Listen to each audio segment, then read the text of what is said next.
ఆర్థిక సంస్కరణలతో దేశాన్ని ముందుకు తీసుకెళ్లిన పివి టెక్నాలజీ విషయంలోనూ ముందు చూపుతో వ్యవహరించారు. ప్రపంచ దేశాలతో సత్సంబంధాలు నిలుపుతూ అణు పరీక్షలకు బీజం వేశారు. మైనార్టీ ప్రభుత్వాన్ని 5 ఏళ్లు నడిపి శభాష్ అనిపించుకున్నారు.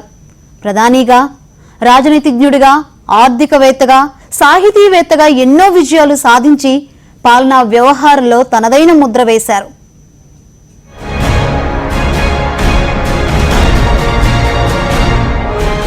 పదిహేడుకు పైగా భాషల్లో దిట్ట, సాహితీ లోకంలో చేయి తిరిగిన స్రష్ట, దేశభక్తి విషయంలో రాజీలేని పోరాట యోధుడు, ఆర్థిక శాస్త్రంలో కౌటిల్యునికి తిరుగులేని వారసుడు, ముఖ్యమంత్రిగా భూ సంస్కరణలను, ప్రధానమంత్రిగా ఆర్థిక సంస్కరణలను అమలుపరిచిన పాలనాదక్షుడు పివి నరసింహారావు. స్థితప్రజ్ఞుడిగా, చాణక్యుడిగా, బహుముఖ ప్రజ్ఞాశాలిగా ఆయన చరిత్ర పుటల్లో నిలిచిపోయారు. అలాంటి దార్శనికుడి శత జయంత్యుత్సవాలను ఏడాదంతా ఘనంగా నిర్వహించాలని తెలంగాణ ప్రభుత్వం నిర్ణయించింది.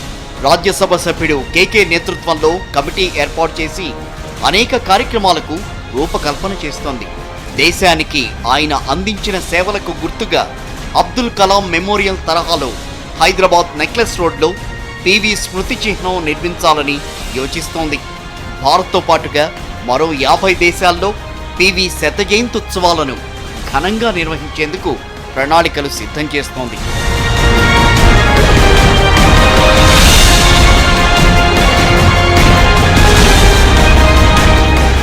వరంగల్ జిల్లా నర్సంపేట మండలం లక్నేపల్లి గ్రామంలో 1921 జూన్ 28న రుక్మాబాయ్, సీతారామారావు దంపతులకు పివి జన్మించారు. తర్వాత ఉమ్మడి కరీంనగర్ జిల్లా భీమదేవరపల్లి మండలం వంగర గ్రామానికి చెందిన పాములపర్తి రంగారావు, రుక్మిణమ్మలు ఆయన్ను దత్తత తీసుకోవడంతో అప్పటినుంచి పాములపర్తి వెంకట నరసింహారావు అయ్యారు. 1938లో హైదరాబాద్ రాష్ట్ర కాంగ్రెస్ పార్టీలో చేరి నిజాం ప్రభుత్వానికి వ్యతిరేకంగా వందే మాతరం గేయాన్ని పాడారు. దాంతో తాను చదువుకుంటున్న ఉస్మానియా విశ్వవిద్యాలయం నుంచి బహిష్కరించారు. అప్పుడు ఓ మిత్రుడి సాయంతో నాగపూర్ విశ్వవిద్యాలయంలో చేరి న్యాయ విద్య పూర్తి చేశారు. స్వామి రామానంద తీర్థ, బూర్గుల రామకృష్ణారావు అనుయాయిగా అటు స్వాతంత్రోద్యమంలో, ఇటు హైదరాబాద్ విముక్తి పోరాటంలో చురుగ్గా పాల్గొన్నారు.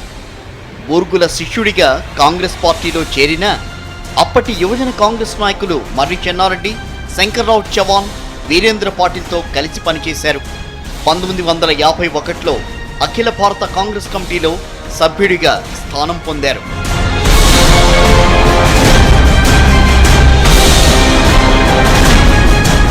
పివి రాజకీయ జీవితం ఓటమితోనే ప్రారంభమైంది. 1952 సాధారణ ఎన్నికల్లో కరీంనగర్ నుంచి ఎమ్మెల్యేగా పోటీ చేసి ప్రముఖ కమ్యూనిస్టు నేత బద్దం ఎల్లారెడ్డి చేతిలో ఓటమి పాలయ్యారు. ఆ తర్వాత 1957 నుంచి 1972 వరకు 4 సార్లు మంథని నియోజకవర్గం నుంచి శాసనసభకు ఎన్నికయ్యారు. 1967లో బ్రహ్మానందరెడ్డి మంత్రివర్గంలో వైద్య, ఆరోగ్య, విద్య, దేవాదాయ శాఖ పదవులు నిర్వహించారు. ఆ సమయంలోనే పేదల కోసం రెసిడెన్షియల్ విద్యా వ్యవస్థను తెరపైకి తెచ్చారు. 1969లో జరిగిన ప్రత్యేక తెలంగాణ ఉద్యమం తర్వాత చోటు చేసుకున్న పరిణామాల నేపథ్యంలో 1971 సెప్టెంబర్లో ముఖ్యమంత్రిగా పదవీ బాధ్యతలు స్వీకరించారు. కుల ప్రాబల్యం, పార్టీ అంతర్గత వర్గాల ప్రాబల్యం అధికంగా ఉండే ఆంధ్రప్రదేశ్ రాజకీయాల్లో పివిది ఒక ప్రత్యేక స్థానం. హంగు ఆర్భాటాలు లేకుండా ఒదిగి ఉండే లక్షణం ఆయనది. తనకంటూ ఓ వర్గం లేదు. పార్టీలో అత్యున్నత స్థాయిలో తనను అభిమానించే వ్యక్తులూ లేరు. అయినా సరే రాష్ట్ర రాజకీయాల్లో అత్యున్నత స్థాయికి ఎదిగారు. ముఖ్యమంత్రి పదవిని ఆశిస్తున్న ఉద్దండులెందరో ఉన్నప్పటికీ సమర్థత వల్లే నాడు ఆయన సీఎం అయ్యారు. ముఖ్యమంత్రిగా పివి అనేక విప్లవాత్మక నిర్ణయాలు తీసుకున్నారు. భూ సంస్కరణలను కఠినంగా అమలు చేసి భూస్వామ్య వ్యవస్థను నిర్మూలించేందుకు బాటలు వేశారు. ఆ తర్వాత జరిగిన పరిణామాలతో ముఖ్యమంత్రి పదవి నుంచి వైదొలిగారు. ఆ తర్వాత ఆయన సేవలను జాతీయ స్థాయిలో వినియోగించుకోవాలనే ఉద్దేశంతో ఇందిరాగాంధీ 1973లో పివి నరసింహారావుని అఖిల భారత కాంగ్రెస్ కమిటీ ప్రధాన కార్యదర్శిగా నియమించారు. అలా జాతీయ రాజకీయాల్లోకి వెళ్లారు పివి. ఆ తర్వాత హన్మకొండ నియోజకవర్గం నుంచి లోక్సభకు ఎన్నికై ఇందిరాగాంధీ ప్రభుత్వంలో హోం, విదేశాంగ శాఖలు నిర్వహించారు. 1984లో మహారాష్ట్రలోని రామ్టెక్ నియోజకవర్గం నుంచి ఎన్నికై రాజీవ్ గాంధీ ప్రభుత్వంలో మానవ వనరులు, హోంశాఖ మంత్రిగా పనిచేశారు. 1991 సార్వత్రిక ఎన్నికల్లో పోటీ చెయ్యని పివి దాదాపు రాజకీయ సన్యాసం తీసుకున్నారు. అప్పుడే ఎన్నికల ప్రచారంలో రాజీవ్ గాంధీ హత్యకు గురయ్యారు. దాంతో కాంగ్రెస్ పార్టీకి నాయకుడే లేకుండా పోయాడు. అలాంటి సమయంలో కాంగ్రెస్ అధ్యక్ష పదవిని పివి అలంకరించాల్సి వచ్చింది. అలా ఆయన కాంగ్రెస్ పార్టీకి మొట్టమొదటి గాంధీ కుటుంబేతర అధ్యక్షుడిగా చరిత్ర సృష్టించారు. ఆ ఎన్నికల్లో కాంగ్రెస్ ఏకైక పెద్ద పార్టీగా అవతరించింది. పార్టీ అధ్యక్ష పదవిలాగానే దేశ ప్రధానిగా కూడా పివినే కాంగ్రెస్ పార్టీ ఎన్నుకుంది. నెహ్రూ, గాంధీ కుటుంబాలకు చెందని, హిందీ మాట్లాడే రాష్ట్రాలకు చెందని దక్షిణాది రాష్ట్రాల తరపు వ్యక్తిని మొదటిసారి ప్రధాని పదవి వరించింది. పివి ప్రధాని అయ్యే నాటికి దేశం చాలా క్లిష్ట పరిస్థితుల్లో ఉంది. మండల్ కమిషన్ మంటలు అప్పుడప్పుడే చల్లారుతున్నా ఇంకా ఉద్రిక్తత పోలేదు. అయోధ్యలో రామమందిర నినాదం కూడా మంటలు రాజేస్తోంది. ఇవన్నీ ఓ ఎత్తైతే దేశ ఆర్థిక పరిస్థితి చాలా అధ్వాన్నంగా ఉంది. పీకల్లోతు ఆర్థిక సంక్షోభంలో కూరుకుపోయింది. అంతటా అప్పులు. ఆ అప్పులకు పూచీకత్తుగా ఏకంగా 47 టన్నుల బంగారాన్ని అంతర్జాతీయ ద్రవ్యనిధి దగ్గర తాకట్టు పెట్టిన పరిస్థితి. అయినా ఆ సవాళ్లను ధైర్యంగా స్వీకరించిన పివి మదిలో అనేక సంఘర్షణలు. భారతదేశం అంతగా ఆర్థిక సంక్షోభంలోకి కూరుకుపోవడానికి దశాబ్దాలుగా ప్రభుత్వాలు అమలు చేస్తున్న ఆర్థిక విధానాలే కారణం. ప్రత్యేకించి నెహ్రూవియన్ సోషలిజం మార్క్ మిశ్రమ ఆర్థిక వ్యవస్థే దేశాన్ని సంక్షోభంలోకి నెట్టేసింది. దాని నుంచి బయటపడాలి అంటే ముందుగా నెహ్రూ చెప్పిన ఆర్థిక విధానాలను పక్కన పెట్టాలి. కాంగ్రెస్ పార్టీ అధ్యక్షుడిగా నెహ్రూ విధానాలను పక్కన పెడితే కాంగ్రెస్ పెద్దల దృష్టిలో విలన్గా మిగలాలి. కాంగ్రెస్ పార్టీ పెద్దలను సంతృప్తిపరచడానికి నెహ్రూ విధానాలనే కొనసాగిస్తే దేశం మరింత నాశనమైపోవడం ఖాయం. ఈ రెండింటిలో ఏం చేయాలి అంటే పార్టీ కన్నా దేశమే ముఖ్యమనుకున్నారు.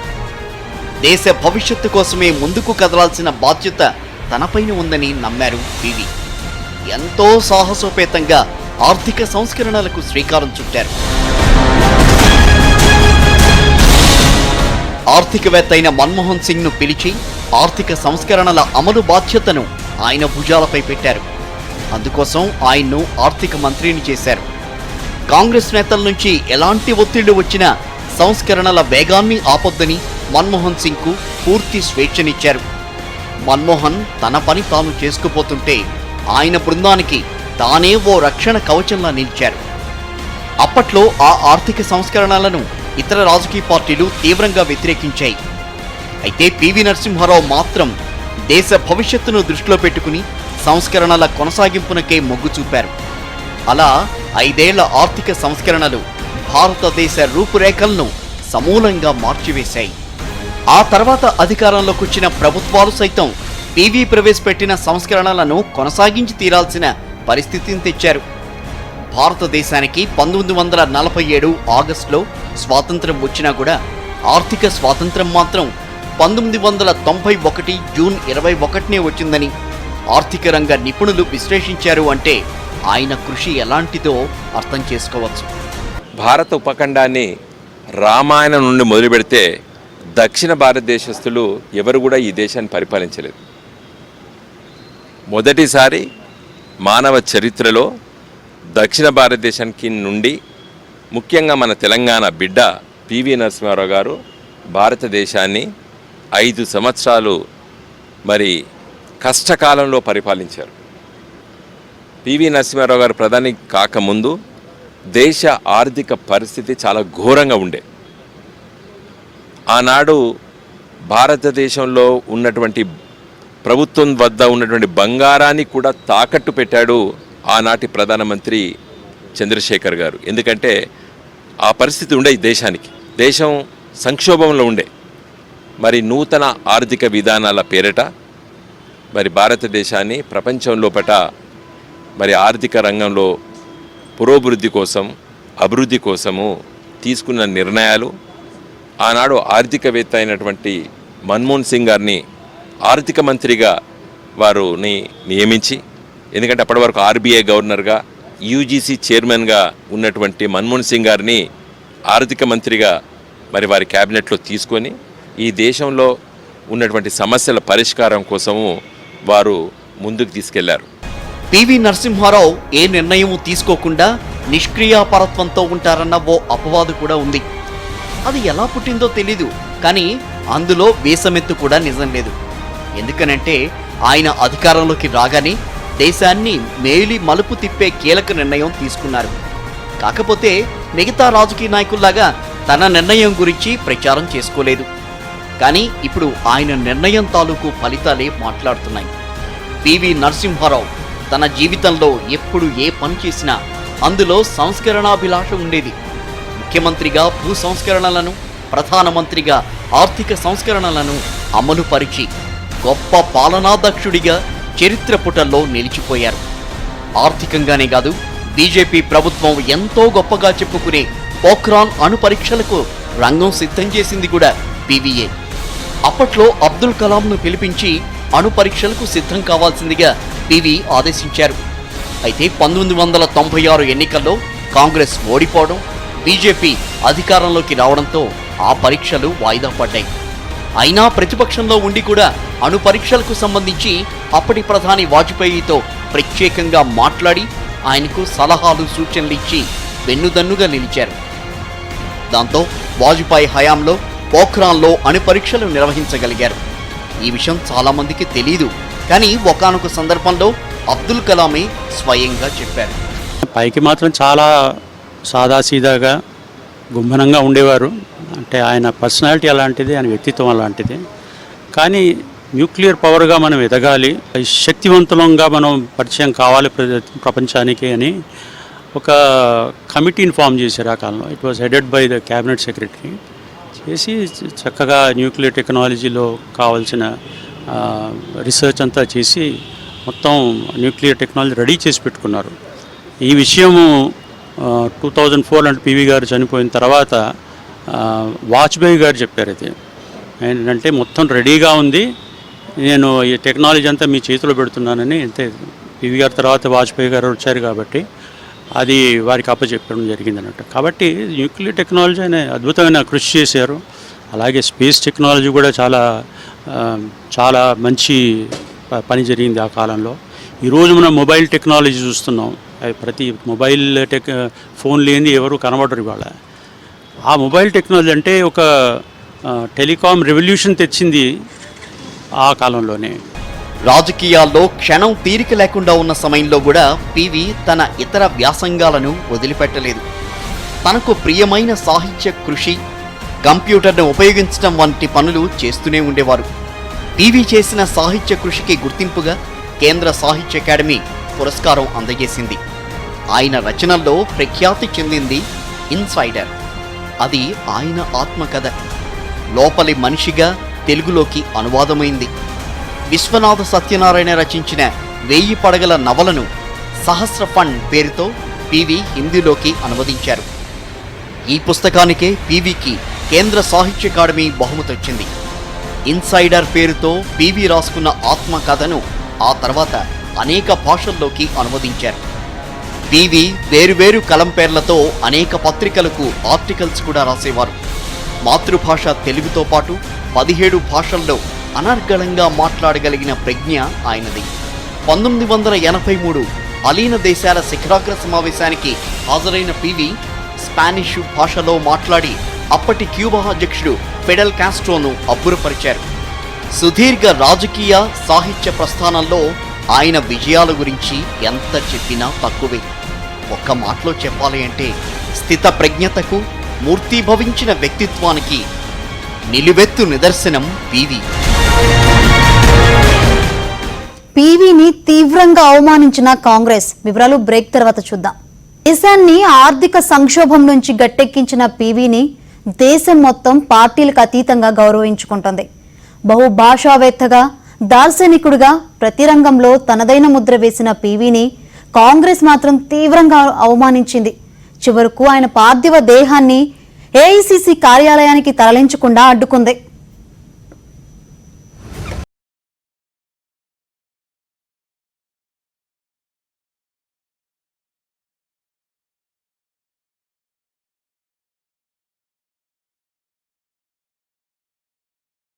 పదిహేడు భాషల్లో పాండిత్యం, అపార మేధస్సు, జాతీయ అంతర్జాతీయ పరిణామాలు, చరిత్రపై అంతులేని పట్టు పివి సొంతం. ఆయనలోని ఆ లక్షణాలే మాజీ ప్రధాని ఇందిరాగాంధీకి తెగనచ్చాయి. అదే పివిని జాతీయ రాజకీయాల్లో దూసుకుపోయేలా చేసింది. కాంగ్రెస్ పార్టీ చీలినప్పుడు పివి నరసింహారావు ఇందిరాగాంధీకి అండగా నిలిచారు. నరసింహారావులోని జిజ్ఞాస, దేశభక్తి, మేధస్సును గమనించిన ఇందిరాగాంధీ తన మంత్రివర్గంలో కీలక పదవులిచ్చి గౌరవించారు. పివి ఏ శాఖలో ఉన్నా తనదైన శైలిలో సంస్కరణలు అమలు చేసేవారు. ఏ నిర్ణయమైనా సరే మెజార్టీ ప్రజలకు మేలు చేకూర్చేది అయి ఉండాలని ఆయన నమ్మేవారు. అలా చివరి వరకు తాను నమ్మిన సిద్ధాంతాలకే కట్టుబడి ఉన్నారు. ఇందిరాగాంధీ మరణానంతరం రాజీవ్ గాంధీ ప్రధాని పీఠం అధిరోహించారు. రాజీవ్ గాంధీ మంత్రివర్గంలో కూడా పివి నరసింహారావు కీలక పదవులు నిర్వర్తించారు. రాజీవ్ గాంధీ మరణానంతరం రాజకీయాల నుంచే రిటైర్ అవుదామనుకున్న పార్టీ అధ్యక్ష పదవి, ప్రధాని పదవి వచ్చి పివిని వరించాయి. దాంతో 5 ఏళ్ల పాటు మైనార్టీ ప్రభుత్వాన్ని ఎంతో చాకచక్యంగా నడిపారు. ఈ క్రమంలోనే పివిని గద్దె దింపేందుకు పార్టీ లోపల బయట బోలెడు కుట్రలు, ఎన్నో రాజకీయాలు. అన్ని కుట్రలను చిరునవ్వు చెదరకుండానే భగ్నం చేస్తూ వచ్చారు పివి. 1991లో ప్రధాని కాగానే పాలనలో పివి తనదైన ముద్ర వేశారు. పివికి ముందు దేశాన్ని పాలించిన వారికి పంజాబ్ ఓ రావణ కాష్టంలా ఉండేది. వేర్పాటువాద ఉద్యమాలతో ఉగ్రవాదులు హింసను రాజేస్తూ వచ్చారు. అయితే పివి తనకే సాధ్యమైన చాణక్యంతో పంజాబ్లో ఉగ్రవాద సమస్య అనేదే లేకుండా చేసేశారు. చివరకు అక్కడ ఎన్నికలు కూడా నిర్వహించారు. ఎప్పుడూ రాష్ట్రపతి పాలనలో ఉండే పంజాబ్లో ఎన్నికలు నిర్వహించి చరిత్ర సృష్టించడమే కాదు, శాంతి కుసుమాలు వికసింపజేశారు. కశ్మీర్లో కూడా వేర్పాటువాద ఉద్యమాలను వ్యూహాత్మకంగా ఎదుర్కొని విజయం సాధించారు. భారతదేశానికి చిరకాల మిత్రదేశమైన సోవియట్ యూనియన్ కుప్పకూలడంతో భావి అవసరాలు, సమీకరణలను అంచనా వేసిన పివి అప్పట్లోనే అమెరికాతో సంబంధాలకు కొత్త ఊపునిచ్చారు. ఏషియాలో ఇరుగు పొరుగు దేశాలతో సంబంధాలు మెరుగుపరిచారు. ప్రధానిగా పివి నరసింహారావు పాలనకు 100కి 100 మార్కులు వేసినా తక్కువే అనేది ఆర్థిక నిపుణుల మాట. ఈరోజు మనం అనుభవిస్తున్న ఏదైతే పోస్ట్ ఎకనామిక్ పాలసీ, లిబరలైజేషన్ పాలసీలో ఇవాళ మనం ఈ యొక్క జనరేషన్లో అనుభవిస్తున్న వాళ్ళందరికీ కూడా వారిని గురించి మరి ఒక్కసారి స్మరించుకోవడానికి, వారికి చేసిన అనేకమైన అభివృద్ధి కార్యక్రమాల్లో ఒకసారి మనం మొత్తం ఏంటంటే గుర్తు చేసుకున్నందుకు, తర్వాత cutting across all political lines, all political మొత్తం పార్టీస్ వారిని గౌరవించాల్సిన అవసరం ఉంది. అన్ని పొలిటికల్ పార్టీస్లో కూడా వారి గురించి ఏంటంటే మాట్లాడాల్సిన అవసరం ఉంది. వారు చేసిన అనేకమైన అభివృద్ధి కార్యక్రమాల గురించి మాట్లాడాల్సిన అవసరం ఉంది. వారిని సముచిత స్థానంలో దేశంలో కాక విదేశంలో అంటే నేషనల్ లెవెల్లో కూడా ప్రొజెక్ట్ చేయాల్సిన, ఇంటర్నేషనల్ లెవెల్లో ప్రొజెక్ట్ చేయాల్సిన బాధ్యత కూడా అన్ని పొలిటికల్ పార్టీస్ పైన ఉంది. వారికి భారతరత్న కూడా ఇవ్వాల్సిన బాధ్యత కూడా అన్ని పొలిటికల్ పార్టీస్లో ఉందని చెప్పి ఈ సందర్భంగా తెలియజేస్తూ 28 జూన్ ఏదైతే శతజయంతి ఉత్సవాలు చేస్తున్నారో వారికి ఘననివ్వాలి, మరి వారికి శ్రద్ధాంజలి ఘటించాల్సిన ఒక మంచి అవకాశం అని చెప్పి మేము అందరం కూడా భావిస్తున్నాం. పివి నరసింహారావును ఏమీ చేయలేక అక్కసుతో ప్రత్యర్థులు ఆయనపై ఎన్నో కేసులు పెట్టించారు. Saint Kitts case, Lakhubhai Pathak case, Jharkhand Mukti Morcha ముడుపుల కేసు, హర్షద్ మెహతా ₹1 కోటి ముడుపులిచ్చారంటూ మరో కేసు పివిపై బనాయించారు. అయితే అత్యున్నత న్యాయస్థానంలో అన్ని కేసుల్లో కూడా నిర్దోషిగా బయటపడ్డారు.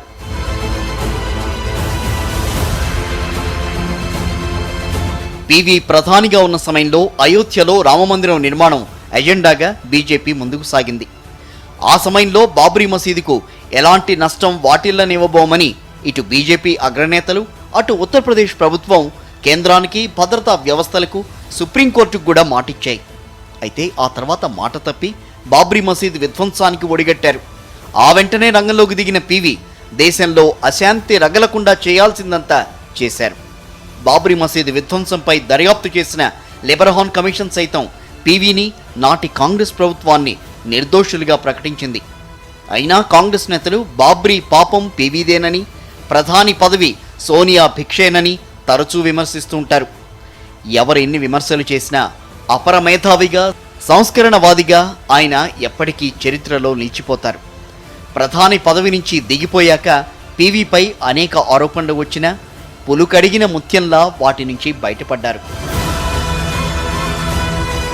మైనార్టీ ప్రభుత్వాన్ని 5 ఏళ్లు నడిపించాక 1996 ఎన్నికల్లో కాంగ్రెస్ పార్టీ ఓటమి చెందింది. వెంటనే అధ్యక్ష పదవి నుంచి పీవీని తప్పించేందుకు సోనియా విధేయులు రంగంలోకి దిగారు. నాయకత్వం నుంచి పీవీని తప్పించి ఆయన స్థానంలో సీతారాం కేసరిని అధ్యక్షుణ్ణి చేశారు. అయితే పీవీ ప్రవేశపెట్టిన ఆర్థిక సంస్కరణలు సక్సెస్ కావడంతో ఆ విజయాలను కాంగ్రెస్ తన ఖాతాలో వేసుకుంది. ఓ సందర్భంలో సోనియా గాంధీ మాట్లాడుతూ రాజీవ్ గాంధీ హయాంలోనే నూతన ఆర్థిక విధానాలకు బీజం పడిందని, రాజీవ్ మరణానంతరం వచ్చిన ప్రభుత్వం వాటిని అమలు చేసిందని చెప్పుకొచ్చారు. అదే సమయంలో కాంగ్రెస్ ప్రధానులందరినీ కొనియాడుతూ పీవీ పేరును విస్మరించారు. ఆ తర్వాత ఆర్థిక సంస్కరణలకు రూపకల్పన చేసింది మన్మోహన్ సింగేనని కాంగ్రెస్ పార్టీ చెప్పడం మొదలుపెట్టింది. అంటే అందులో పీవీ పాత్ర ఏమీ లేదని చెప్పే ప్రయత్నం చేసింది. కానీ కాంగ్రెస్ పార్టీకే చెందిన సీనియర్ నేత జైరాం రమేష్ రాసిన ఓ పుస్తకంలో ఆర్థిక సంస్కరణల అమలుకు సూత్రధారి పీవీయేనని, పీవీ అండతోనే మన్మోహన్ వాటిని అమలు చేయగలిగారని పేర్కొన్నారు. ప్రధానిగా మైనార్టీ ప్రభుత్వాన్ని 5 ఏళ్ల పాటు సమర్థవంతంగా నడుపుకొచ్చిన పీవీ ఆర్థిక సంస్కరణలకు నాంది పలికి దేశాన్ని పెద్ద గండం నుంచి గట్టెక్కించారు. అయితే చాలామంది కాంగ్రెస్ నేతల్లా ఆయన ఎస్ బాస్ అనే రకం కాదు. వివిధ భాషల్లో పండితుడు, అపర మేధావి అయిన పీవీకి ఆత్మాభిమానం ఎక్కువే. ఆ ఆత్మాభిమానంతోనే ఎవ్వరికీ ఊడిగం చేయలేదు. బహుశా ఆ వైఖరే గాంధీ కుటుంబానికి నచ్చి ఉండకపోయి ఉండొచ్చని పీవీకి సన్నిహితులైన వాళ్ళు అంటూ ఉంటారు. ఆ అక్కసుతోనే మరణానంతరం పీవీని కాంగ్రెస్ దారుణంగా అవమానించింది. 5 ఏళ్ల పాటు ప్రధానిగా వ్యవహరించి దేశాన్ని ఆర్థికంగా పరిపుష్టం చేసిన మేధావికి కనీస గౌరవం కూడా ఇవ్వలేదు. పీవీ పార్థివ దేహాన్ని ఢిల్లీలోని ఏఐసిసి కార్యాలయ ఆవరణలోకి కూడా రానికుండా 10 జన్పద్ కనుసన్నలు అడ్డుకున్నాయి. ఆయన పార్థివ దేహానికి ఇతర ప్రధానుల మాదిరిగా ఢిల్లీలోని అంత్యక్రియలు జరిపి ఆయన పేరిట ఘాటు ఏర్పాటు చేయాల్సి ఉండగా ఆ మర్యాదలన్నింటినీ కూడా పక్కన పెట్టి ఆఘమేఘాల మీద ఢిల్లీ నుంచి విమానంలో హైదరాబాద్ పంపించేసింది కాంగ్రెస్ పార్టీ. పీవీ ఆర్థిక సంస్కరణల విజయాలను సొంతం చేసుకోవడానికి ఏమాత్రం వెనుకాడని కాంగ్రెస్ పార్టీ ఎవరెవరికో భారతరత్న పురస్కారం ఇచ్చి నవభారత శిల్పి పీవీ నరసింహారావును నిర్లక్ష్యం చేసింది. 2004 నుంచి 2014 వరకు 10 ఏళ్ల పాటు అధికారంలో ఉన్న ఢిల్లీలో కనీసం ఓ స్మారక నిర్మాణాన్ని కూడా తలపెట్టలేదు. వాస్తవానికి దేశాన్ని పాలించిన ప్రధానులందరికీ ఢిల్లీలో స్మారకాలున్నాయి. కానీ పీవీని కాంగ్రెస్ పార్టీ పూర్తిగా నిర్లక్ష్యం చేసి అవమానించింది. తమిళనాడు రాష్ట్ర ముఖ్యమంత్రిగా వ్యవహరించిన ఎంజీ రామచంద్రన్కు భారతరత్న ఇచ్చిన కాంగ్రెస్ పార్టీ దేశ ఆర్థిక ముఖ చిత్రాన్నే మార్చివేసిన అపర చాణక్యుడు పీవీకి మాత్రం భారతరత్న ఇవ్వకుండా ముఖం చాటేసింది. ఆర్థిక సంస్కరణలతో దేశానికి కొత్త దిశ నిర్దేశించిన పీవీకి కాంగ్రెస్ అన్యాయం చేసినా మోదీ ప్రభుత్వమైన భారతరత్న ఇవ్వాలనే డిమాండ్ శత జయంతి ఉత్సవాల వేళ తెరపైకొచ్చింది. తెలంగాణ ప్రభుత్వం కూడా పీవీకి భారతరత్న ఇవ్వాలని కోరుతోంది. అలాంటి అత్యున్నత పురస్కారం ఇచ్చి ఆయన్ను స్మరించుకోవడమే ఘనమైన నివాళి. ఇది ఇవాల్టి మ్యాగజైన్ స్టోరీ. మరో ఇంట్రెస్టింగ్ టాపిక్ తో మళ్ళీ కలుసుకుందాం. Stay with us.